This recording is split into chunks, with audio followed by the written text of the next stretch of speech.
I mentioned that I was going to start with 3 quotations. The first one is from the book Why Nations Fail, The Origins of Power, Prosperity and Poverty.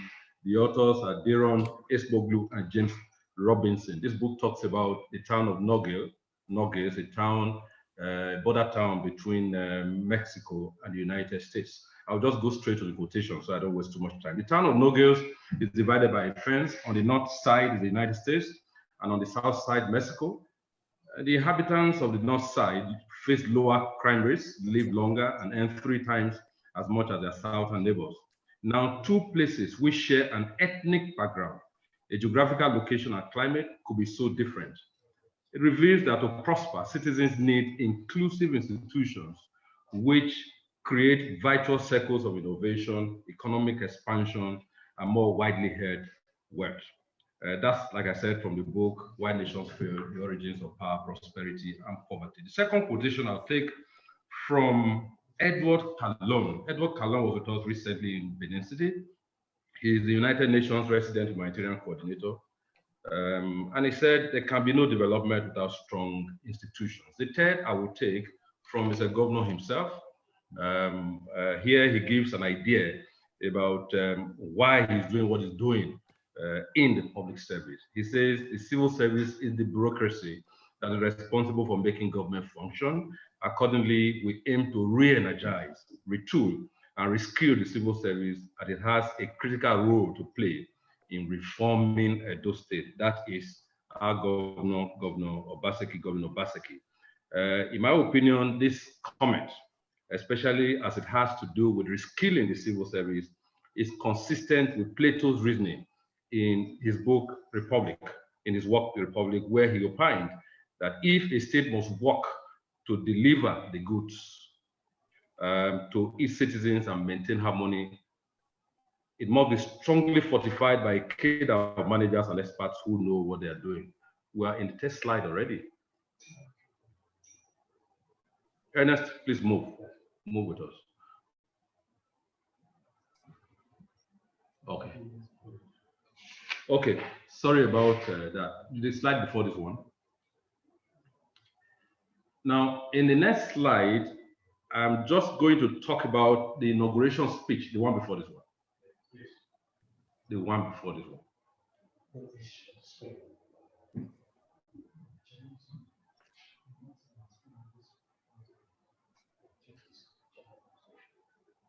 Okay.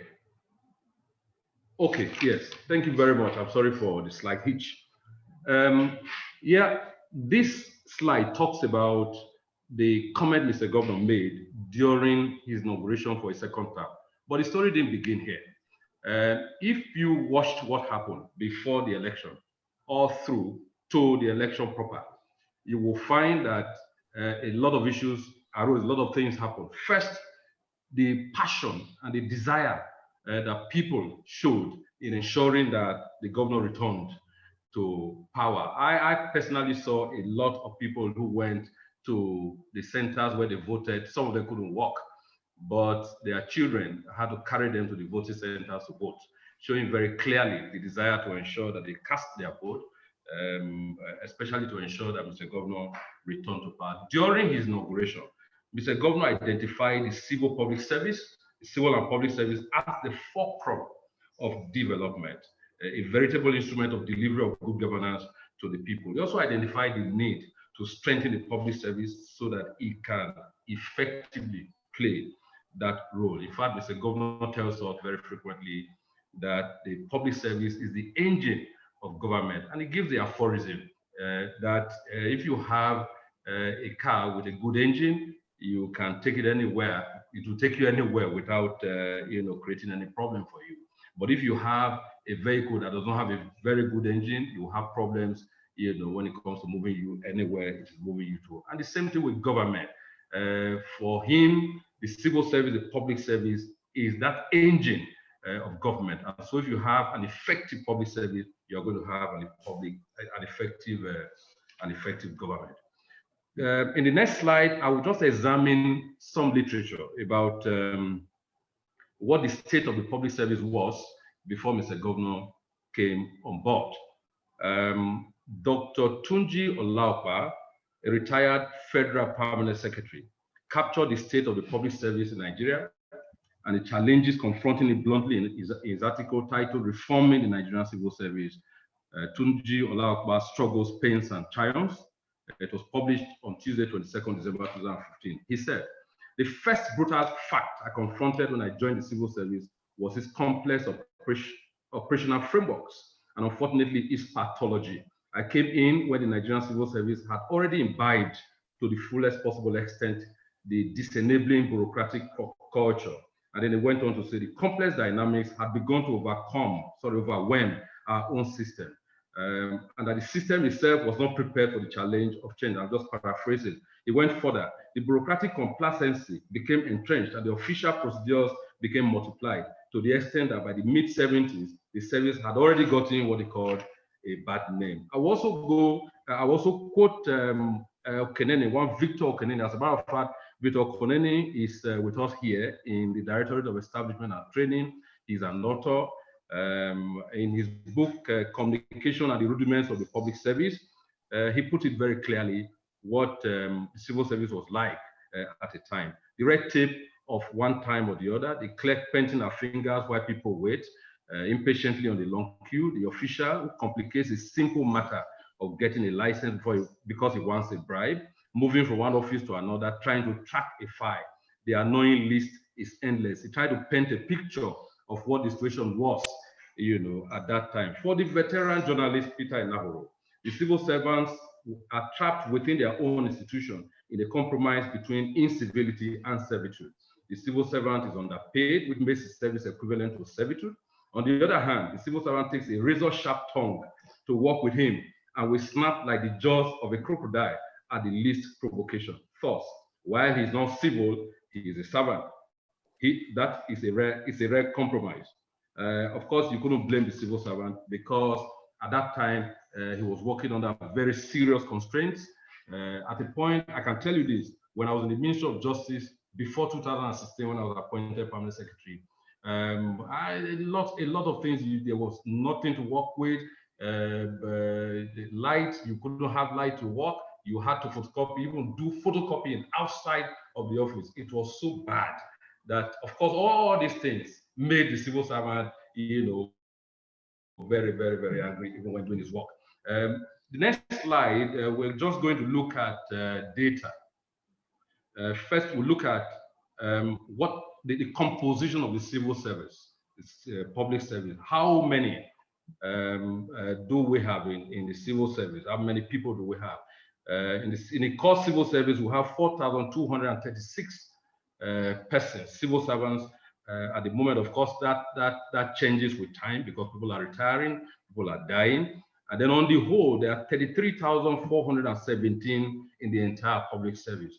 Where public service includes the legislature, the judiciary, the executive, of course, inclusive of local government workers, teachers, and everybody. We have about 33,417. It might look like a huge figure, but in reality, you will find in the course of this presentation that for a service like ours, we should be a lot more than this. Now, the total cost of payment of salaries and allowances is in the region of 22 billion naira yearly. If you add that to what it costs us to pay pensions, we'll be hitting nearly 40 billion naira yearly.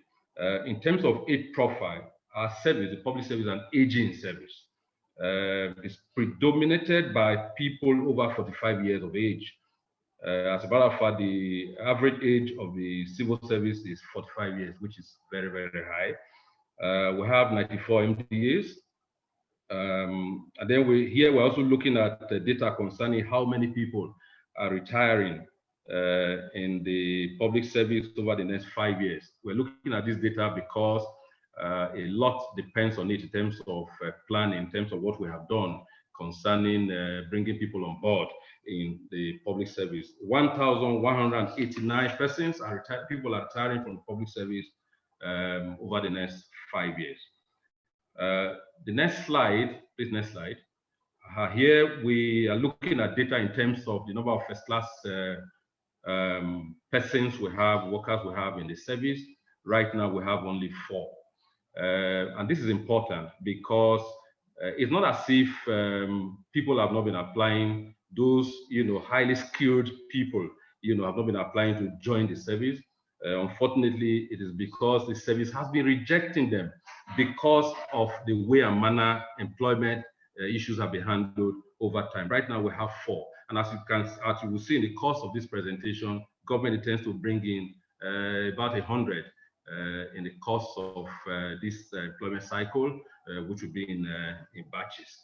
The next slide, please. Okay, this next slide talks about what I mentioned earlier, the age issue concerning the public service. I've talked about it, so we'll just move to the next slide. The next one talks about people who will be retiring from the public service over the next 5 years, and the number that will be retiring per year in the public service. I've talked about that sufficiently, 1,173. Next slide. Next slide talks about where these persons will be retiring from, the different areas of the public service where people will be retiring from. Next slide, please. Okay, now just to say that over the years, the way our employment into the public service has gone has been, with respect, be very, very unfair to those who wanted to come in, have all that is required to do well in the public service, but unfortunately they were not brought in because a lot of people came into service. Quite a lot of people came into service not because of what they had to contribute, but essentially because they knew A or they knew B, who were big players in the system. We also had decayed infrastructure. We had neglect of human capital development and disregard for the welfare of public servants, civil servants. Morale was generally low. And then, of course, the service was structurally defective. Next slide. Particularly at the MDA level. Over the past 6 months or so, Mr. Governor has worked very, very hard to ensure that we rework the structure of the service so as to place the service in a position that it can effectively deliver on its assigned role. Next slide, please. Okay, so how is government addressing the challenges that we've had in the public service? Next slide. Okay, I'm sure you would have heard about the philosophy of governance that government brought about in the first term, which was anchored around the 6 thematic pillars: institutional reform, infrastructure development, social welfare enhancement, environmental sustainability, culture and tourism, and economic revolution. From the angle of the public service, we're looking at institutional reform. And our target is to build a modern public service where efficiency, productivity, and service delivery are the hallmarks. Next slide, please. Now, the next slide talks about the mega agenda of government. What is our vision? Our vision is that before 2050, Edo State will be the best state to live and prosper in Nigeria. The mission is to make Edo great again. As a matter of fact, that word is making Edo great again. And it's anchored on several considerations. We're looking at governance reforms. We're looking at large local sustainable economy. We're looking at technology and data-driven governance. We're looking at building fiscal and digital infrastructure. We're looking at government as an enabler, because some people say government has no business in business. Government has to create the enabling environment for business to thrive. And that's what government is looking at, working hard to achieve.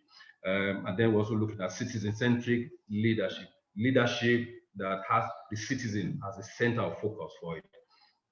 Next slide. Now, in 2016, government established the following aspirations for the state.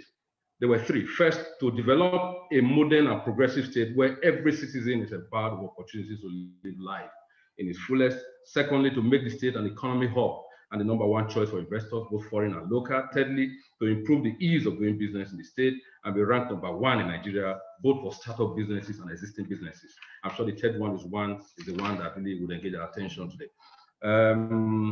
Next slide. In 2016, government established the following aspirations for the state: to develop a modern and progressive state where every citizen is empowered to live with opportunities to live life to its fullest. Oh, sorry, I think we have taken this. We have taken this. Next slide. Next slide. Okay, this.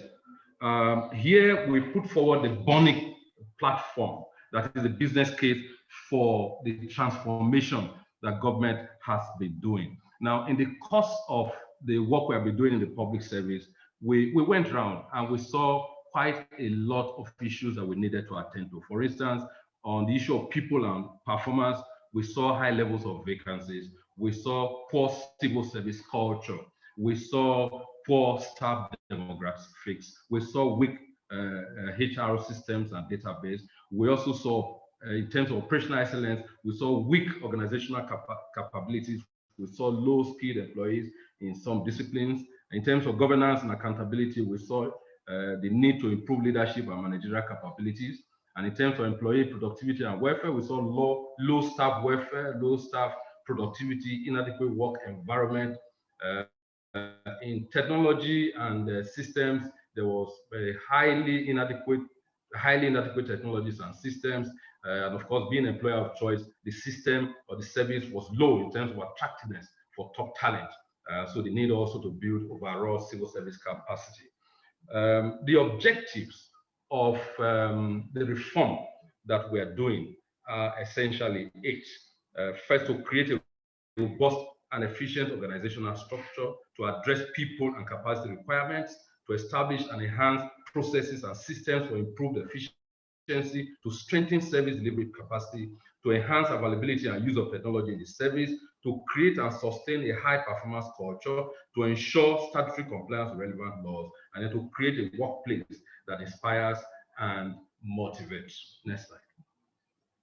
Now, in this slide, the state government recognizes the civil and public service as one of the most important single institutions affecting the lives of the citizens of the state, and then 2, as the primary organ through which government engages with the people to deliver services. As a matter of fact, you find that for quite a lot of people, the only connection they have with government is with the public service, with the civil service. And then thirdly, the vehicle for implementing policies and programs to achieve the aspirations of government. And then finally, a delivery engine of government. All right, so what we have been doing over time has been to work on the transformation of the public service in phases.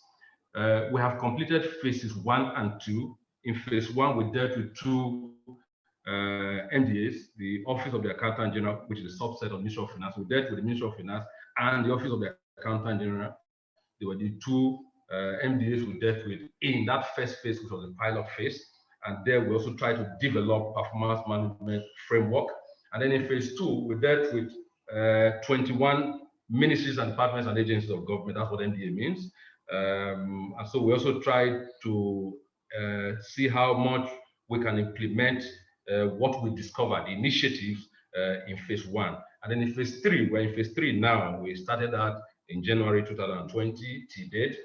We're dealing with 71 MDAs. We're creating a transition plan. We're implementing phase 2 initiatives and other transformational support. Okay, the new operating model, which we deal with in this slide, we may not bother about this. Let's just skip it. It shows the guiding design principles for what we are doing, but skip it, go to the next slide. The next slide talks about our efforts to move from a transactional service to a strategic service, because essentially what we had been doing over time was just to transact. Essentially, transactions form about 30% of our business, what we'll be doing as public service. But we're moving away from that to a more strategic role, where strategy will be about 20%, and then performance will be 40%, and then transactions reduced to 20%, and then administration 20%. So what we are looking to do, in fact, we are already doing that. If we render you a service today, tomorrow, if we are rendering you the same service, we're doing it in a way that you will clearly see that we have improved on what we did yesterday. Okay, public service reforms. The focus is to reskill and retool civil service as a first. We're also re-engineering the civil service organization. We're enhancing service delivery.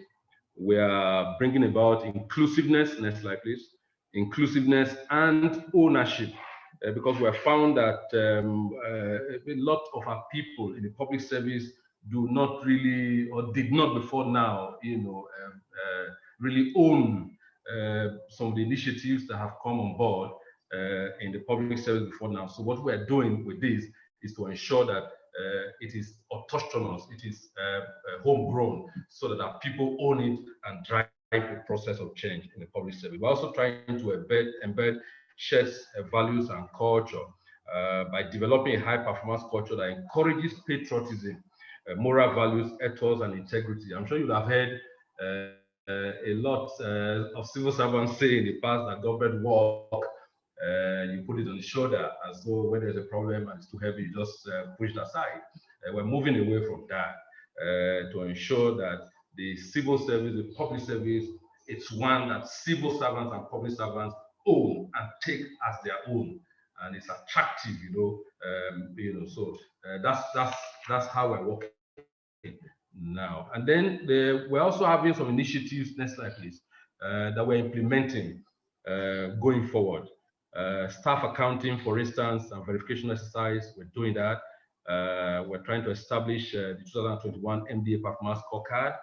We're setting up and implementing a reward and recognition system that acknowledges excellent performance for individual staff as well as departments.